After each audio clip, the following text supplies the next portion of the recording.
पर जाते जाते चुटकुला भी सुनते जाइए। आज की तारीख में अगर आप देखें सोशल मीडिया में जो चुटकुला चल रहा है वही चल रहा है कि जब तक विजय माल्या यहाँ थे तब तक ठीक था, लेकिन जैसे ही वो वहाँ गए, वहाँ के पॉन के साथ देखिए उन्होंने क्या किया। ये सोशल मीडिया पे आज की तारीख में एक बात चल रही है। यूके पहुंचे विजय माल्या और पॉन को लेके डूबे।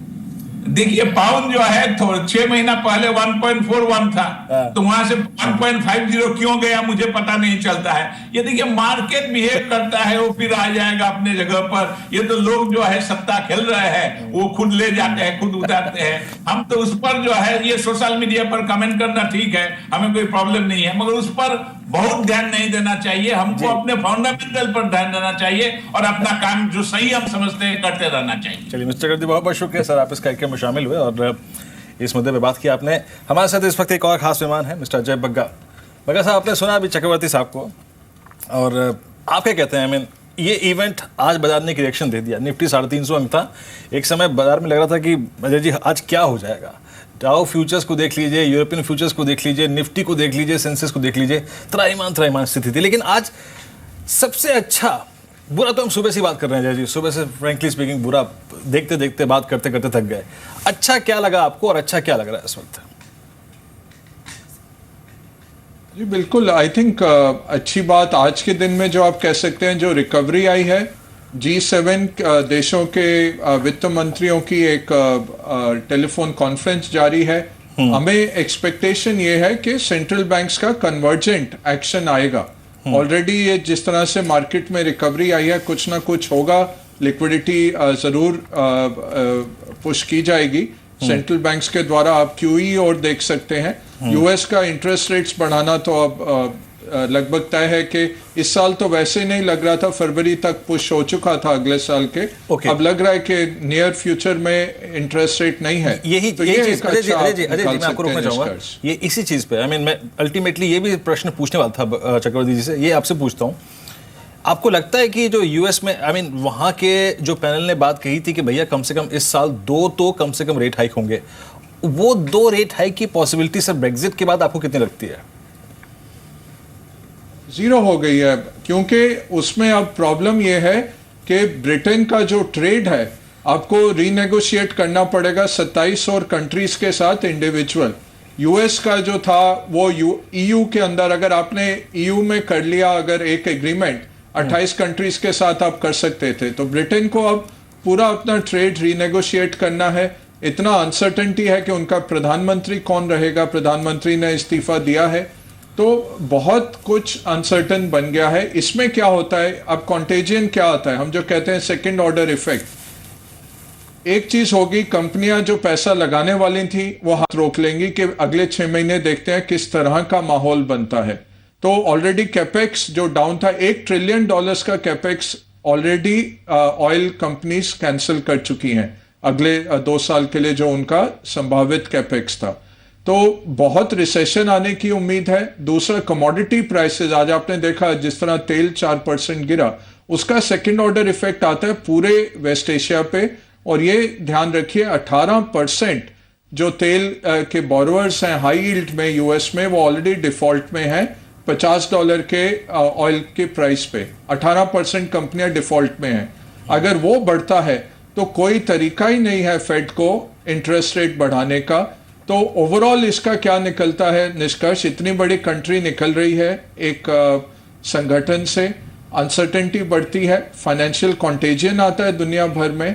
भारत को कुछ लेना देना नहीं है इतना ब्रिटेन की इकोनॉमी से, बट कॉन्टेजियन आया आज। और तीसरी बात है, अब जो लोग निकालेंगे पैसा फंड्स में से, उनकी क्या बिकवाली आती है मंडे ट्यूसडे को, वो देखना पड़ेगा।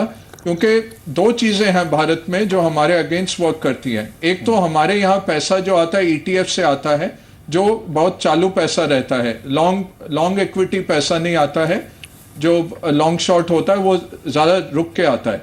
ETF क्या है, वो आता है और निकलता है। दूसरा, हमारे देश का पर्टिकुलर फंड्स बहुत कम है कि इंडिया डेडिकेटेड फंड, ये ज्यादातर इमर्जिंग मार्केट फंड होते हैं। और ये कमोडिटी की प्राइसेस जब गिरेंगी तो ब्राजील, रशिया, साउथ अफ्रीका, इन सब पे एकदम इम्पैक्ट आता है और इमर्जिंग मार्केट से पैसा निकलता है भारत से ज्यादा। और तीसरी बात है, भारत का मार्केट डीपर है, तो आते हुए पैसा आराम से आता है, वो हमें नॉर्मल एलोकेशन मिलता है या थोड़ा बेहतर।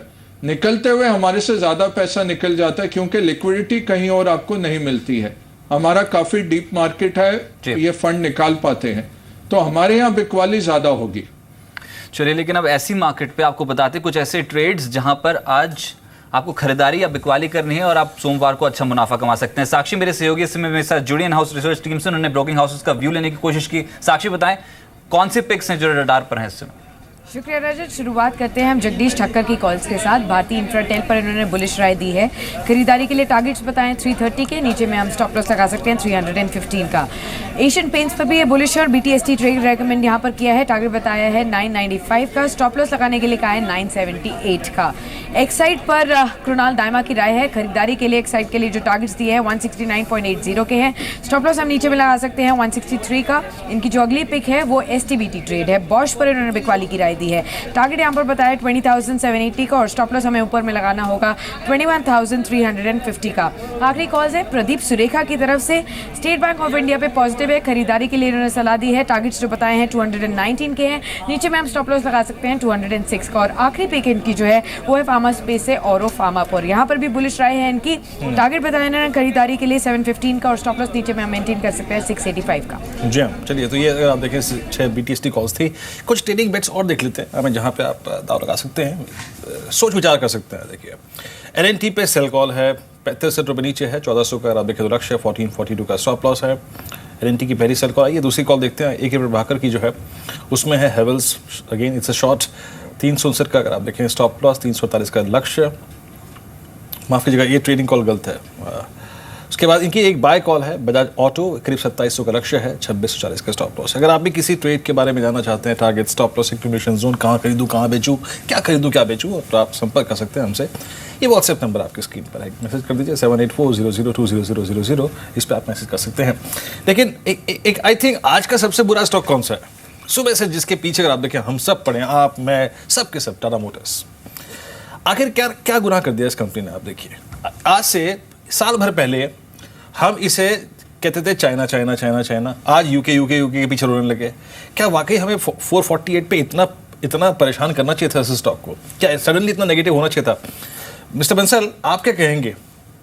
आप, खैर, मैं शायद ये प्रश्न अजय जी से पूछ सकता हूँ। अजय जी, आप स्टॉक स्पेसिफिक नहीं बोलते, फिर भी मेरे कहने पे एक बार सिर्फ इसकी टिप्पणी करिएगा। आपको लगता है कि क्या मार्केट ने ओवर रिएक्शन दिया है इस पर? आज की तारीख में आपके पास Tata motors TVR, it's a global company, it's a global auto company.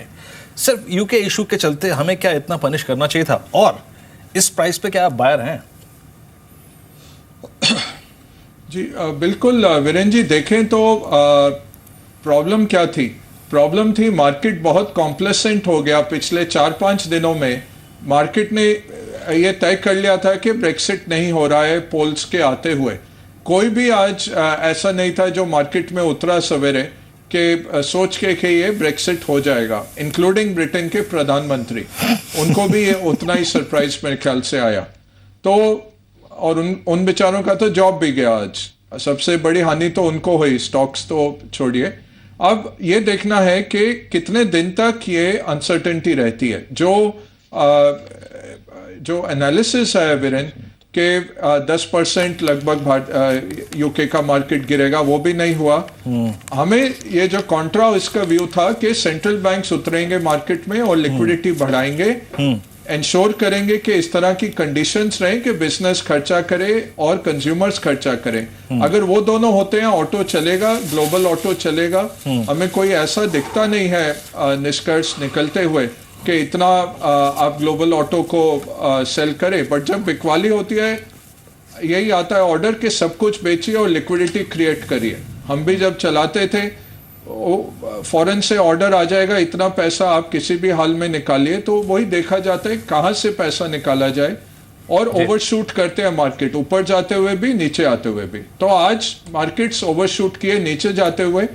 ये थोड़ा सा सरप्राइजिंग है कि एकदम करेक्शन का माहौल थोड़ा सा बेटर हुआ आज सुबह। अगर आप बोलते हैं कि मार्केट 2.5% नीचे आज, हम बहुत दुखी रहते।